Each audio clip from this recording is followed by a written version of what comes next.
de todo el país, tengan ustedes muy buenos días, sean bienvenidos a la primera emisión de su informativo La Noticia correspondiente este día miércoles 2 de marzo del 2022. Es un gusto para mí saludar como cada mañana a mi amigo y compañero de fórmula, José Luis Arévalo. ¿Qué tal, José Luis? Buenos días. Muy buenos días, Luisa. También para mí es un placer poder estar compartiendo contigo este espacio noticioso, ratificar el muy buenos días a todos ustedes, amables televidentes, y así arranca la noticia primera emisión. Claro que sí, con información que es la siguiente. 4 muertos y varios heridos fue el resultado de un accidente de tránsito registrado en la vía a la costa la tarde de este martes mientras regresaban del feriado de Carnaval. El siniestro se dio entre el bus de una cooperativa de transporte interprovincial y una furgoneta. Veamos. El accidente se registró en el kilómetro 43 de la vía a la costa, sentido Cerecita a Guayaquil. Un choque entre un bus y una furgoneta dejó como resultado 4 muertos y varios heridos. Estos videos que circularon en redes sociales se pudo observar la magnitud del siniestro. Quienes circulaban por el sector a esa hora dejaron botados sus vehículos y procedieron a ayudar a las víctimas, mientras que el personal del Cuerpo de Bomberos y de la Unidad de Rescate de la Comisión de Tránsito del Ecuador se hicieron presentes y procedieron a trabajar en los rescates. Los cuerpos fueron llevados hasta la morgue de la policía, mientras que los heridos a varias casas de salud. El tráfico se vio congestionado por varias horas, informó Carlos Julio Gurumendi.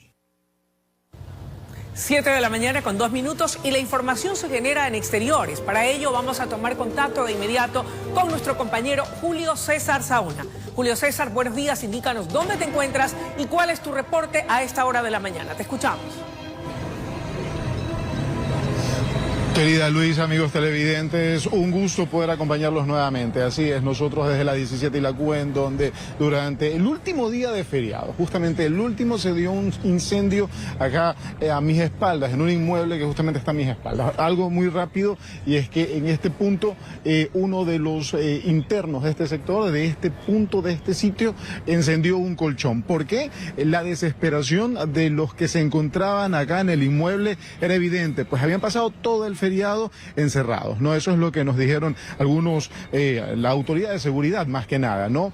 Esto se dio durante las horas de las 17 horas, 18 horas, acá en esta zona, en donde alarmaron a los habitantes precisamente por lo que se suscitó acá. Un incendio que cobró la vida de 7 personas, un carbonizado y 6 personas que quedaron asfixiadas. Justamente lo que está enfocando en estos momentos mi compañero, si pueden ver, la puerta que está acá fue forzada por parte de los habitantes del sector para poder liberar a las personas que estaban justamente encerradas acá en este punto de la ciudad de Guayaquil. Pero nuestro compañero Carlos Julio Gurumendi ha preparado un informe recopilando los datos, los detalles de lo que sucedió en este sector, en la 17 y la Q, en un centro de rehabilitación que ya sabemos no tenía la documentación respectiva.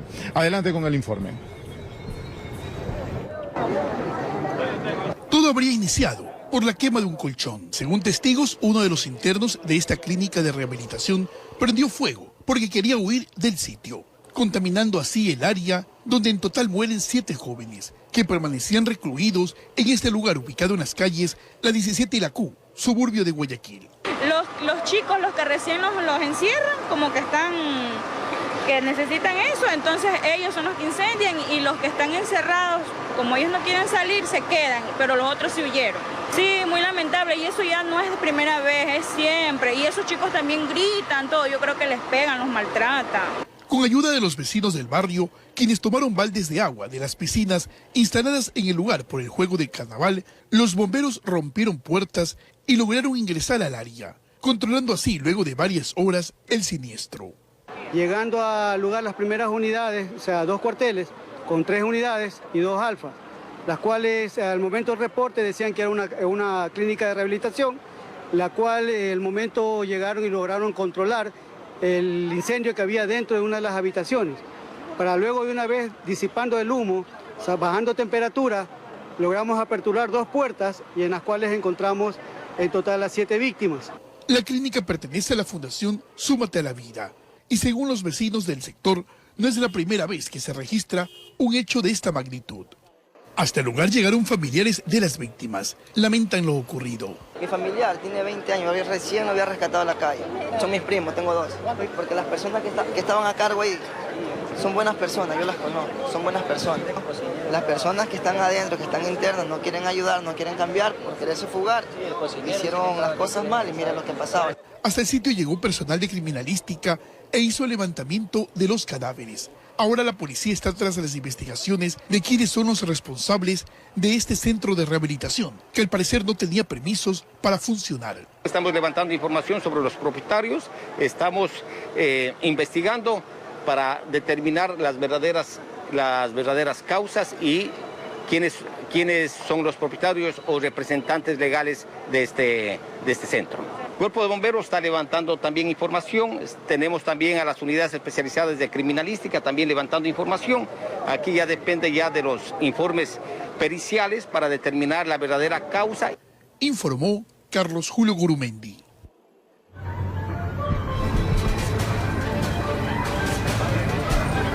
Bueno, recolectando lo que dijo la policía o esperando los resultados de la información por parte de la policía, se están haciendo las pericias. Si mi compañero Martín Asensio me ayuda, justamente hay una patrulla policial la cual está en este punto, justamente esperando que dentro de pocos minutos lleguen agentes de investigación de la policía para que se esclarezca este hecho. En primera instancia, el primer reporte es que una persona habría incendiado desde adentro uno de los colchones de acá y se habría generado lógicamente el humo, asfixiando a 6 personas más, a 6 personas que estaban asiladas acá, y que en el momento en el que se supo que había un incendio, moradores del sector actuaron, ¿no? Forzaron una de las cerraduras de las puertas que estaban cerradas y pudieron salir las demás personas que estaban acá, jóvenes de entre 18 a 25 años, quienes estaban todo el feriado en este punto y que no habían salido para nada. La desesperación les jugó una muy mala pasada y lógicamente pues se dio esta situación.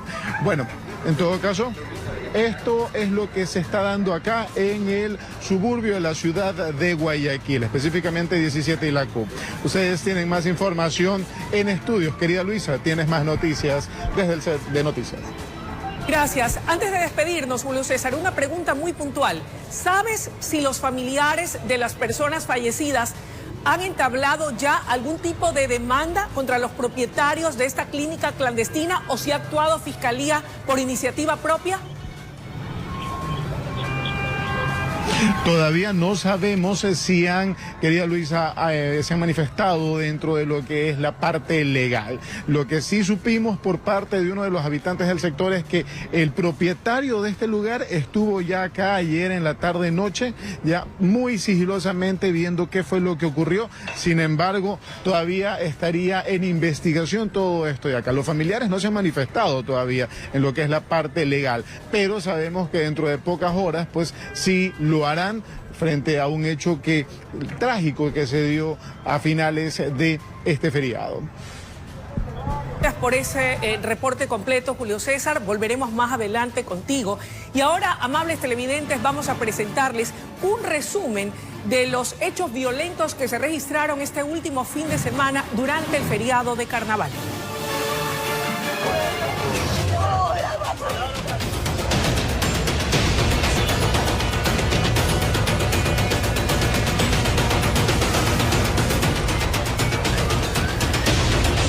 Dos personas murieron baleadas durante el feriado en Manta, provincia de Manabí.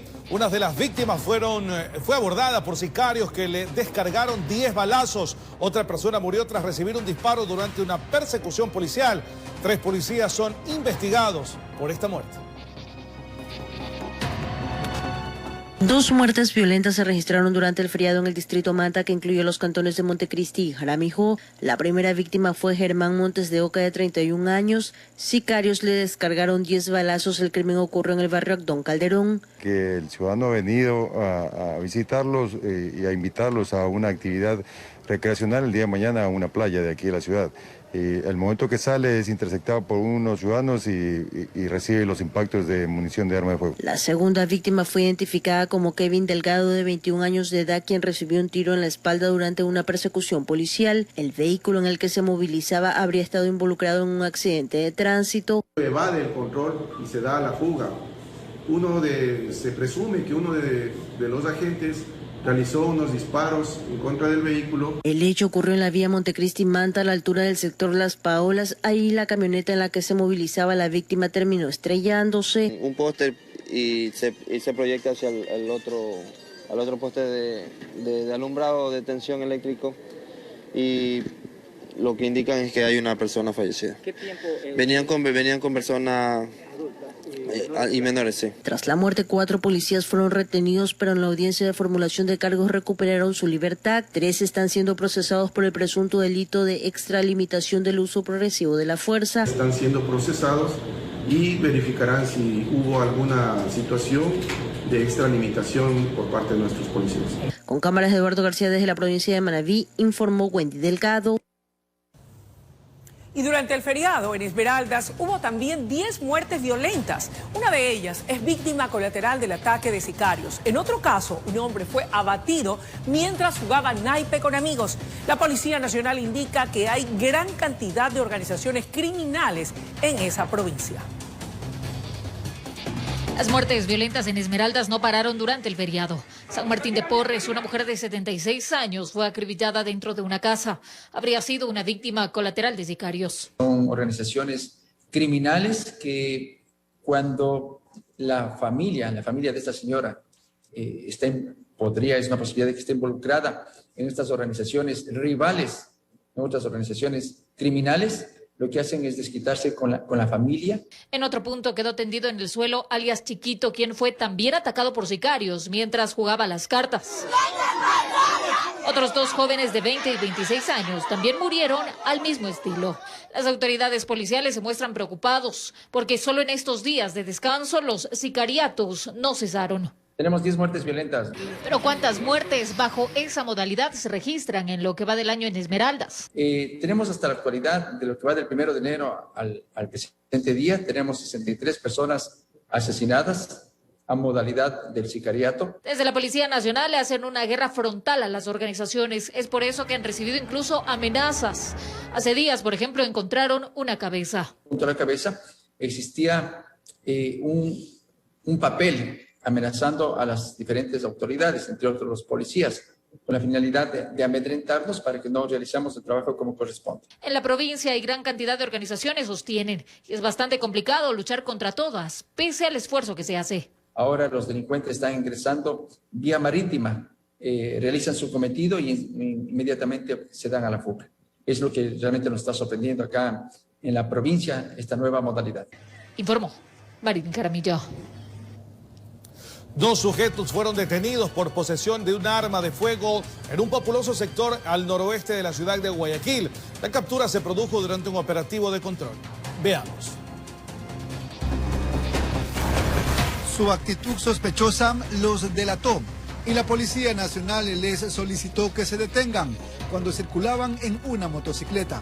Tratan de darse la fuga siendo aprehendidos, y al realizarles el respectivo registro se les encuentra en su poder un revólver con varias municiones, los mismos que llevaban en el canguro, y presumimos que con esta arma de fuego pretendían causar algún delito en el interior de nuestro distrito. La captura se produjo en la ciudadela Mucholote 1, en el noroeste de Guayaquil, mientras los uniformados realizaban un operativo de control. Los detenidos van a ser puestos a órdenes de las autoridades competentes.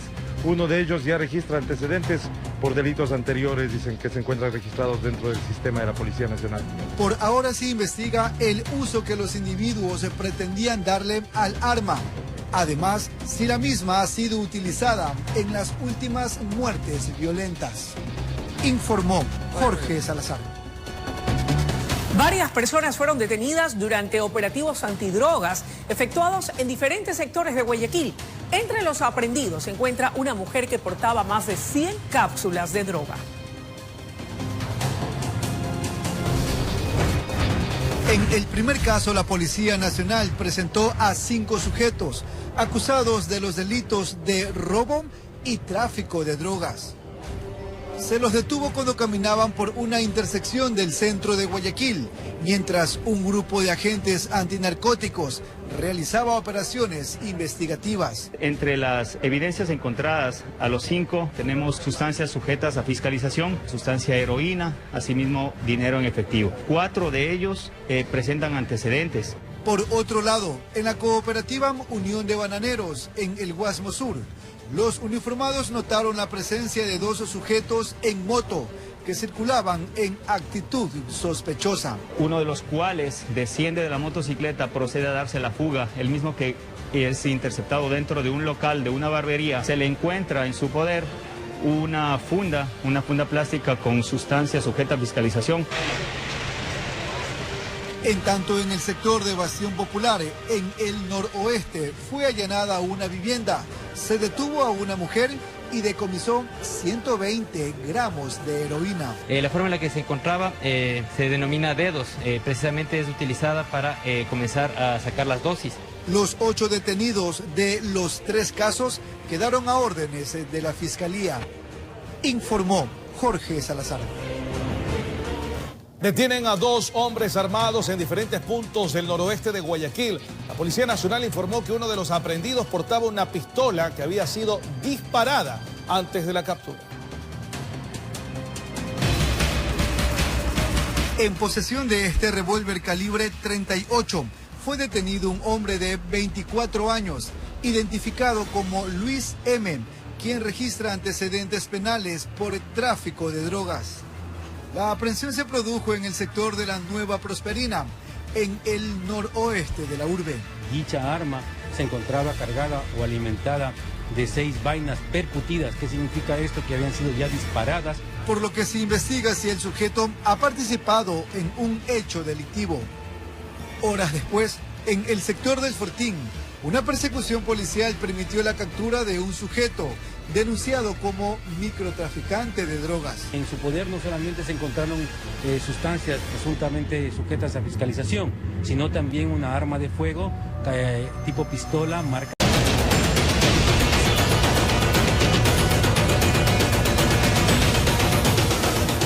De vuelta con ustedes para contarles que sujetos asesinaron al conductor de una tricimoto en Guayaquil. Según la policía, la víctima registraba antecedentes penales y hace poco había salido de la penitenciaría del Litoral. Lo acribillaron cuando se movilizaba en la jornada diaria a bordo de su tricimoto. No tuvo espacio para nada. Fue sorprendido por personas aún desconocidas en una motocicleta y le propinaron algunos disparos, producto de lo cual... José Luis, amigos televidentes, buenos días nuevamente. Así es, 17 y la Q, en donde se suscitó durante horas de la tarde de ayer final de carnaval y 7 personas fallecidas en este sector. Sí, mi compañero me ayuda, por favor, vamos. Las puertas clausuradas, o el sector, el lugar está clausurado debido a que en este punto, como ya lo hemos mencionado, se dio un incendio, 7 personas fallecidas. Justamente mantente ahí, Martín, en esa toma, vamos un poco más acá.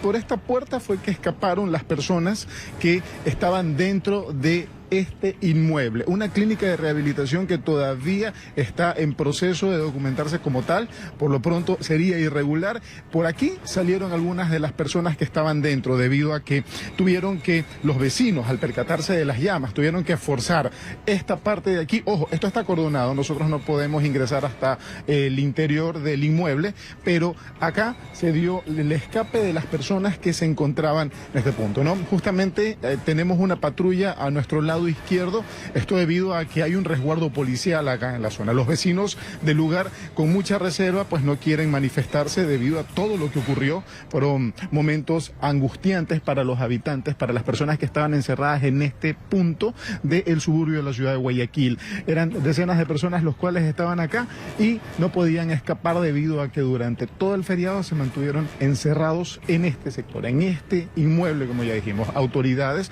los bomberos, la policía, además del Ministerio de Salud Pública, han llegado hasta este punto, lo han clausurado y lo que no tiene permisos de funcionamiento. Los familiares de los que fallecieron, de las personas que también estaban acá asiladas, no se han manifestado todavía. Sabemos que en las próximas horas presentarán las acciones legales respectivas. Sin embargo, esto es algo que marcó mucho a las personas que estaban disfrutando del carnaval por esta zona. Hay otro dato importante, es que cerca de acá había, hasta hace algunos meses atrás, una clínica de rehabilitación similar que pasó exactamente lo mismo, ¿no? Que se dio un incendio y que, lógicamente, pues se dio una situación así de trágica. Pero lo que sabemos es que el resguardo policial, la clausura, se mantiene acá en este punto de la ciudad de Guayaquil debido a lo que sucedió justamente a finales de carnaval, en donde los propios habitantes del sector tuvieron que abrir las puertas para poder ayudar a los que todavía sobreviven, ¿no?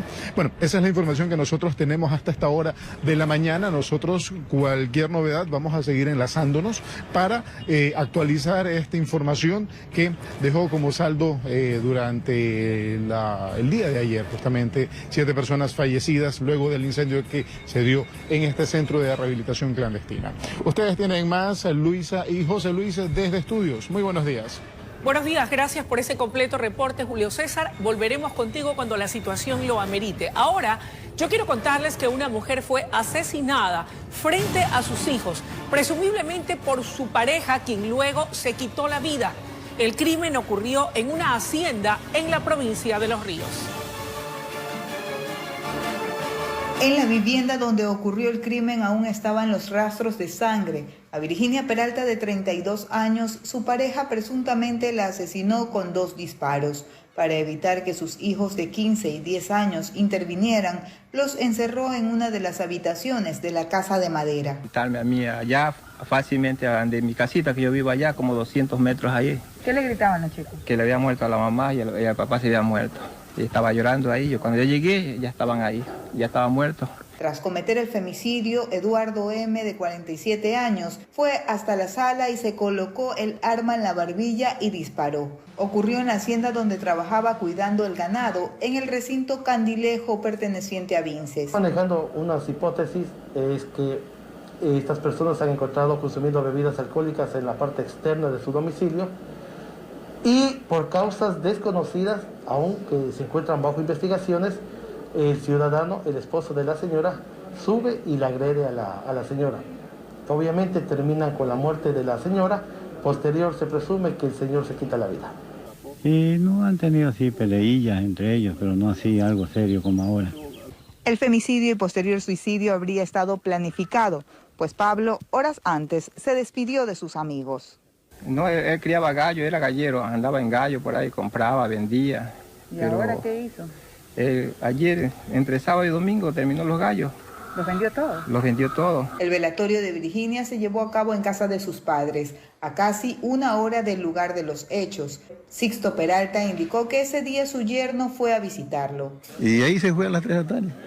Tranquilo, no dijo nada, no usaba braveza, nada, todo bacano. Entonces, es una cosa de que al momento menos esperado sucedió esto. Los menores estaban visiblemente afectados por el horror que les tocó vivir al ver cómo su padre, en presunto estado etílico, acabó con la vida de su madre. Desde Los Ríos informó Odette Camacho. 4 personas murieron y otras 4 resultaron heridas en un accidente de tránsito ocurrido en la vía a la costa sentido Santa Elena, Guayaquil. El choque se registró entre una furgoneta y un bus de la cooperativa Costa Azul que habría perdido pista a unos 80 metros de distancia, cruzando el parterre hasta el siguiente carril contrario, bloqueando la vía y golpeando a la furgoneta. Muy bien, y 4 personas resultaron heridas tras el volcamiento en un bus de la cooperativa Pozorja, de acuerdo con el reporte del ECU 911. El percance se produjo en el kilómetro 2 de la vía Playas Progreso. Los heridos fueron trasladados al hospital de playas.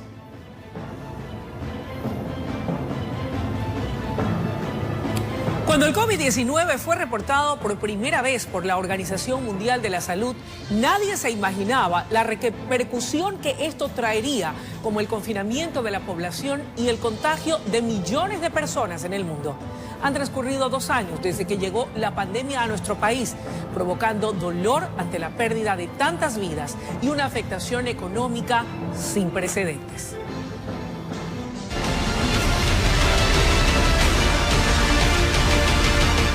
Virus en Asia ha prendido las alarmas de la Organización Mundial de la Salud. Crece la alerta en China por cuenta de un brote de neumonía de origen desconocido, mientras se realizan investigaciones para confirmar el patógeno que provocó la enfermedad. Aún era desconocido el nombre del virus, pero los primeros casos de neumonía en China se detectaron a partir del 12 de diciembre del 2019 y el 1 de enero del 2020, cuando las cadenas internacionales dieron a conocer la noticia de que las autoridades sanitarias cerraban el mercado mayorista de mariscos de Wuhan. En Ecuador, todos veíamos lejano que los contagios lleguen.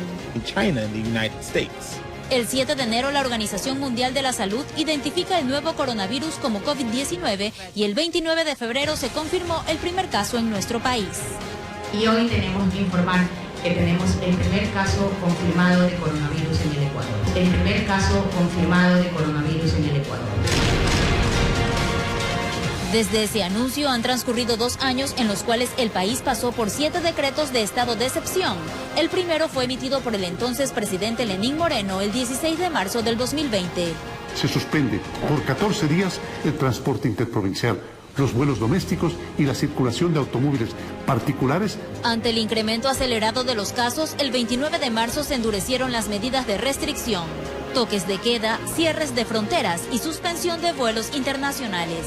Pero las cifras seguían subiendo de forma alarmante y la pandemia mostró su rostro más desgarrador en las calles de Guayaquil, centro del brote, donde yacían varios cadáveres abandonados en las calles y también dentro de las viviendas, ante el colapso del sistema de salud en esta ciudad. Arrancó la semaforización en el territorio nacional con el color rojo del 13 al 19 de abril del 2020, con medidas de aislamiento y restricciones de movilidad. Tras cumplir la cuarentena, el 4 de mayo pasamos del aislamiento al distanciamiento social y de ahí, de acuerdo a la realidad de cada cantón, fue cambiando el color del semáforo a amarillo o verde, o incluso de acuerdo al comportamiento ciudadano, también se retornaba a rojo. El 20 de enero del 2021 arribaron a nuestro país las primeras 4.000 dosis de vacunas y al día siguiente empezó la vacunación mediante un plan piloto priorizando al personal de salud y adultos mayores. Y empezó el proceso de reactivación económica. El 21 de diciembre el COE Nacional resolvió la obligatoriedad del certificado o carnet de vacunación con el esquema completo para el ingreso a lugares de atención al público. A finales de ese año, producto de las aglomeraciones y fiestas por Navidad y fin de año, aumentó aceleradamente el número de contagios, llegando a 42.000 en la segunda semana de enero, por lo que el COE Nacional estableció un nuevo semáforo de riesgo epidemiológico por cantón. Para el 15 de febrero del 2022 inició una nueva fase con la inoculación de niños de entre 3 y 4 años de edad. La situación fue mejorando y la tasa de positividad viral disminuyó notablemente, por lo que las autoridades de salud adelantaron que a ese ritmo las cosas podrían cambiar. Confiamos que para finales de marzo ya podamos dejar en espacios abiertos las mascarillas. Desde el 21 de febrero se eliminó la semaforización y se reabrieron las fronteras en el país. Durante los 2 años de pandemia, en Ecuador se han registrado 827.760 casos de COVID-19 y 35.223 fallecidos, mientras que el plan de vacunación con el esquema completo, 31.975.887 dosis aplicadas. Informó Roselena Vázquez.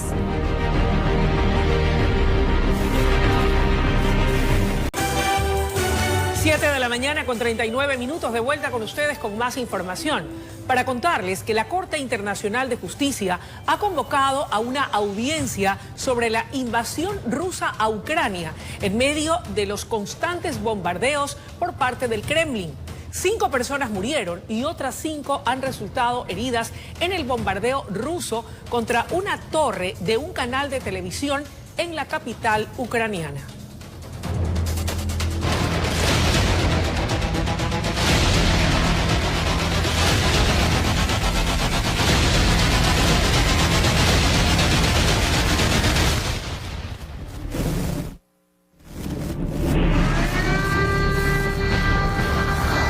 En el marco del 6º día de invasión rusa, este fue el momento en que el ejército de Vladimir Putin lanzó un misil contra el edificio de la sede del gobierno en la ciudad de Kharkov, la segunda más grande de Ucrania. Los bombardeos también se registran en zonas civiles. Por su parte, el gobierno ucraniano continúa las gestiones internacionales para conseguir mayores represalias contra Moscú y recibir más apoyo militar, así como financiero, para afrontar las agresiones.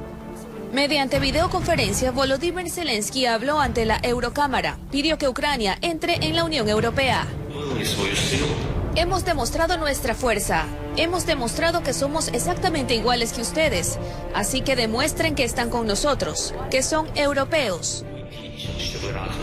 Señaló Zelensky. A la par, Rusia intensifica su asedio a la capital de Ucrania, Kiev. Una torre de televisión fue atacada. Como resultado, hubo 5 personas fallecidas y 5 heridos. Además, los civiles ucranianos preparan bombas Molotov que están lanzando a los tanques rusos. Putin ha ordenado que las fuerzas de disuasión nuclear rusas estén alerta. Altos funcionarios de la OTAN se permiten declaraciones agresivas contra nuestro país.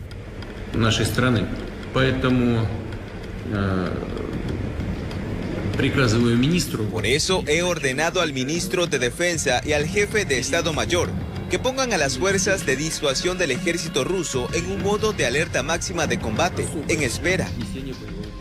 La Corte Internacional de Justicia de La Haya convocó para el próximo 7 y 8 de marzo a una audiencia sobre la invasión rusa. Durante las audiencias públicas, la Corte atenderá alegatos de genocidio, informó Adriana Peralta. Y el alto comisionado de la Agencia de la ONU para los Refugiados confirmó ante el Consejo de Seguridad que existen al menos 520.000 refugiados provenientes de Ucrania en naciones vecinas a ese país. El conflicto empieza a generar repercusiones sociales. Veamos. Polonia es el principal destino de los refugiados de la guerra en Ucrania. Mujeres, niños y mayores, sobre todo, dejan el país huyendo de los bombardeos del ejército ruso. Algunos han denunciado que los ucranianos tienen prioridad en autobuses y trenes frente a los no europeos que también quieren huir. Hablamos de indios y africanos. Al menos 300.000 personas ha acogido Polonia. Rumania es otro de los destinos, como comenta esta estudiante egipcia. Había bombardeos todos los días, el transporte se paró y la comida desapareció de los supermercados. La gente intentaba salir de la ciudad, pero los trenes van muy llenos. Los testimonios coinciden con lo que ha relatado el alto comisionado de la Agencia de la ONU para los Refugiados, quien confirmó ante el Consejo de Seguridad que existen al menos 520.000 refugiados provenientes de Ucrania, pero que esa cifra crece exponencialmente con el transcurso de las horas desde el pasado jueves. A su vez, el máximo responsable de la agencia elogió a los gobiernos de los países por su acogida, por permitir el acceso de los refugiados a su territorio.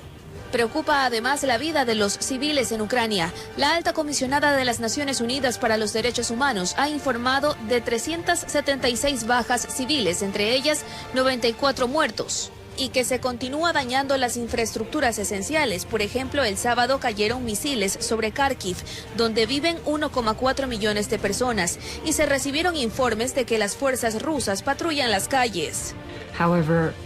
Sin embargo, mencionó una representante de la ONU, la suposición de todos es casi como la nuestra en estos momentos, porque realmente no sabemos cómo se desarrollará la situación. Mientras las hostilidades en curso siguen irrumpiendo las cadenas de suministro locales y el acceso a alimentos y otros artículos básicos, se calcula que más de 400.000 personas ya sufren de inseguridad alimentaria grave y moderada, informó Adriana Peralta. A continuación les mostramos los dramáticos testimonios de compatriotas que viven en carne propia el conflicto entre Ucrania y Rusia.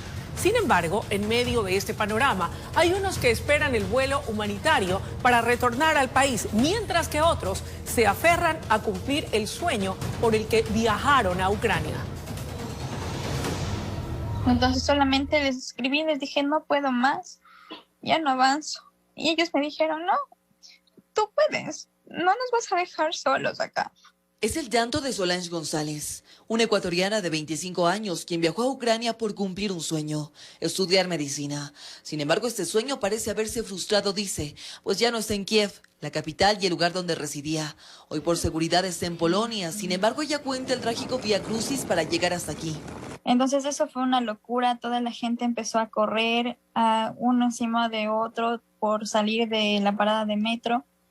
Y cuando llegamos ya al andén donde salía el tren llegó y ni siquiera lo dejaron, creo que parar bien al tren, y toda la gente se subió. Estos fueron incluso algunos de los videos que Solange pudo grabar a lo largo de toda esta travesía. Siempre con temor de lo que pueda pasar, afirma. Sin embargo, si ella hoy tiene un sueño, ese es reencontrarse con su familia. Si yo me voy a Ecuador ahora, es por mi familia primero, porque sepan que estoy bien y porque después de todo lo que he pasado necesito un abrazo de ellos. Quien no ha podido correr con esta misma suerte es Johan Reynoso, un ecuatoriano de 21 años y quien estaba a punto de estudiar diseño y animación de videojuegos. Él no ha logrado salir de Ucrania. Eso sí, dice estar en una zona segura en la ciudad de Lviv. Aún así, no está en sus planes regresar a Ecuador. No quiero volver a Ecuador en sí. Al igual que obviamente muchos otros, porque sí, o sea, poniéndonos a pensar, desde que viajamos acá, o sea, básicamente empezamos a hacer nuestra vida aquí, progresamos, crecimos como personas básicamente en este país.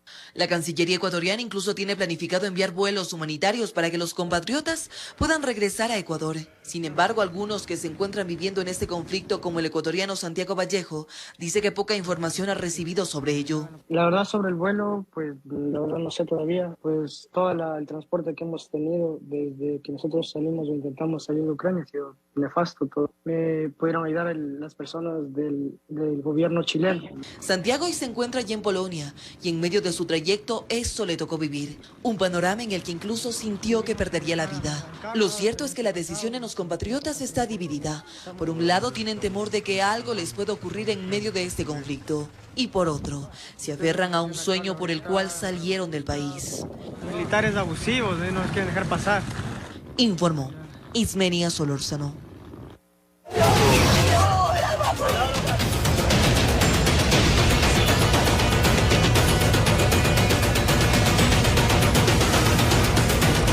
Siete y 47 de la mañana, seguimos con más información.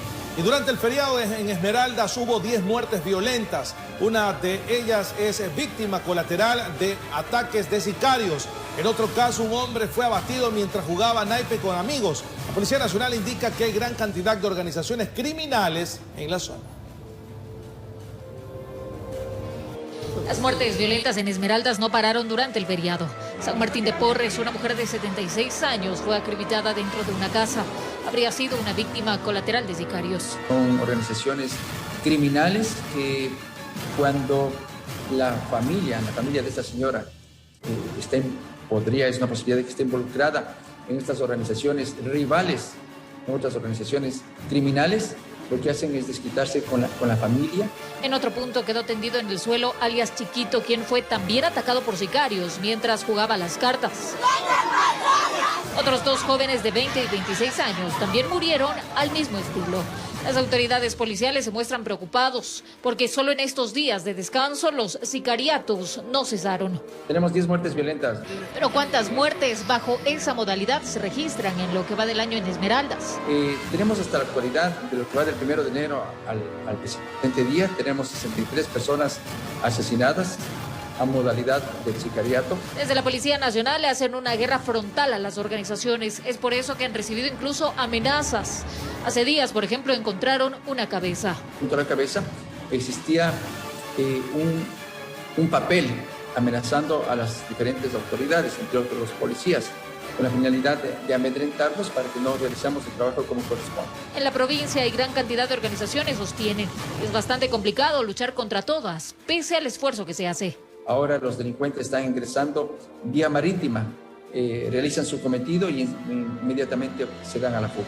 Es lo que realmente nos está sorprendiendo acá en la provincia, esta nueva modalidad. Informó Marín Caramillo. Y cuando son las 7 de la mañana con 49 minutos, vamos a salir una vez más de estudios para en esta oportunidad tomar contacto con Carlos Julio Gurumendi, quien se encuentra en el Cantón Durán, cantón que fuera escenario de un nuevo asesinato. Adelante, Carlos Julio, buenos días.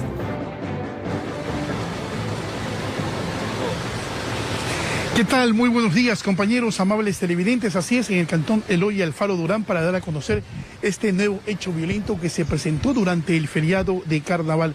Un hombre de nacionalidad colombiana, apellido Ospina, quien se encontraba prácticamente haciendo un asado para degustar con sus familiares, con sus hijos, con sus amigos del Carnaval, fue asesinado con un impacto en la cabeza. Los familiares aseguraron a la Policía Nacional que llegaron 2 hombres encapuchados, comenzaron a disparar sin importar que existían niños en este festejo de Carnaval y lo mataron de contado. 2 personas también resultaron heridas, 2 jóvenes quienes fueron trasladados hasta el hospital del IES de Durán. A esta hora de la mañana, elementos de la Policía Nacional están con nosotros dándonos la custodia respectiva en este sector, María Piedad, conocido aquí en el cantón Eloy Alfaro Durán, donde los habitantes una vez más piden mayor control, mayor resguardo, pues la zona cada vez está más peligrosa. Sicarios, también robos a mano armado, a transeúntes se presentan en la zona. La policía de su parte está haciendo las respectivas investigaciones para dar con el paradero de los sicarios, para conocer las cámaras de seguridad si existen en el lugar y sobre todo recabar información. Este hecho violento dejó prácticamente 7 indicios balísticos que fueron recopilados por el Departamento de Criminalística de la Policía Nacional, mientras que el occiso fue llevado hasta la morgue de la institución. Los heridos, repetimos, 2 jóvenes están en la casa de salud, en este caso en el hospital del IES del cantón Eloy Alfaro Durán.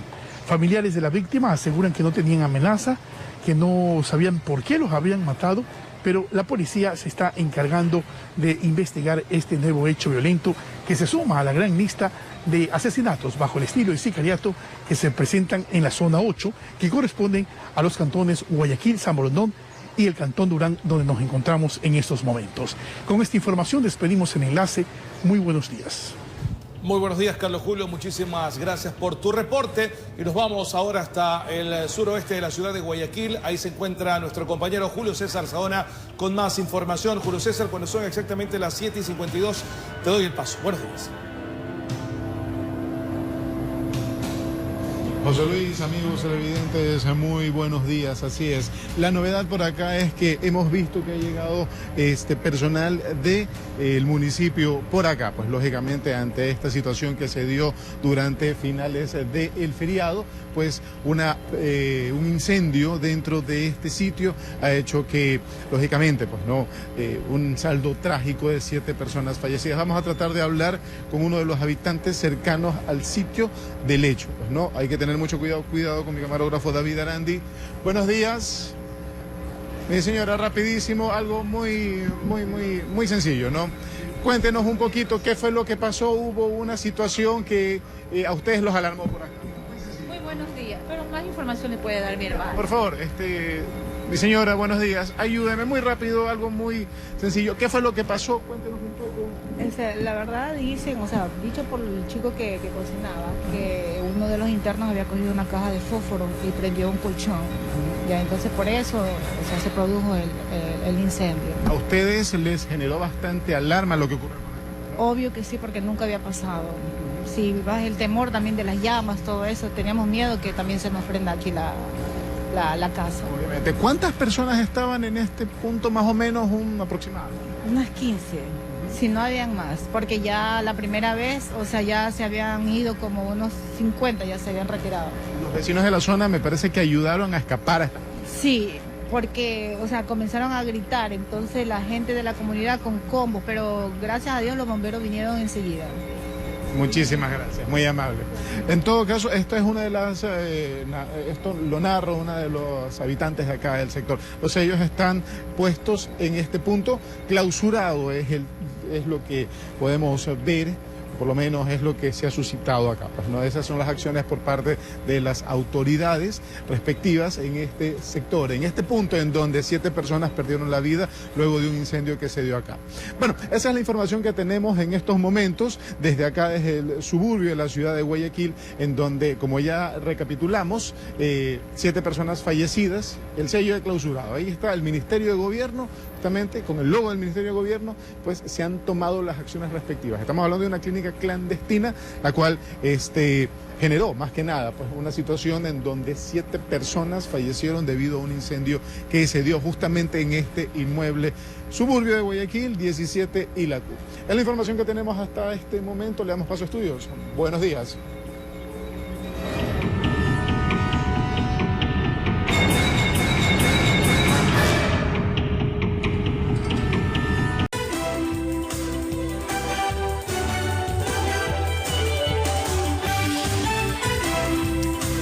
Inició la demolición de un inmueble abandonado por muchos años en la ciudadela Urdesa Central en Guayaquil. Ese espacio quedará libre para el inicio de otros proyectos. Muchos la conocían simplemente como la Casa Embrujada. Alrededor de su estructura se tejieron leyendas sobre apariciones y hasta extraños ruidos en horas nocturnas. Pero lo cierto es que aquella vivienda no seguirá más en pie. El municipio guayaquileño optó por demolerla debido a daños estructurales que representaban un peligro. Esto y en base también a pedidos de moradores del sector que se quejaban muchas veces también de lo que ocurría dentro del predio. Aquí venían bastantes personas a consumir, de lo que comentan los moradores. Esta vivienda, ubicada en las calles Higueras y Costanera, en Urdesa Central, fue antiguamente un centro de expresiones artísticas. Su colorida fachada da cuenta de qué actividades se realizaban en sus buenos momentos. Pero hoy, eso quedó en el pasado y dentro de un mes, solo será un terreno vacío. Y luego de eso vamos a dejar ya el lote listo para el proyecto que se va a realizar acá. No, va a haber partes que se tiene que avanzar de manera manual, ya que existen 2 muros que están adosados. Entonces en esa parte se va a avanzar con máquina lo que más se pueda y lo que no se haría de manera manual. Informó José Morales. Muy bien, y con esto ponemos punto final a la noticia Primera Emisión. Claro que sí, pero les invitamos a seguir en nuestra sintonía, pues de inmediato viene la noticia en la comunidad, junto a Hugo Gavilanes, Roselena Vázquez y Alison Carrillo. Que tengan un buen día. Buen día.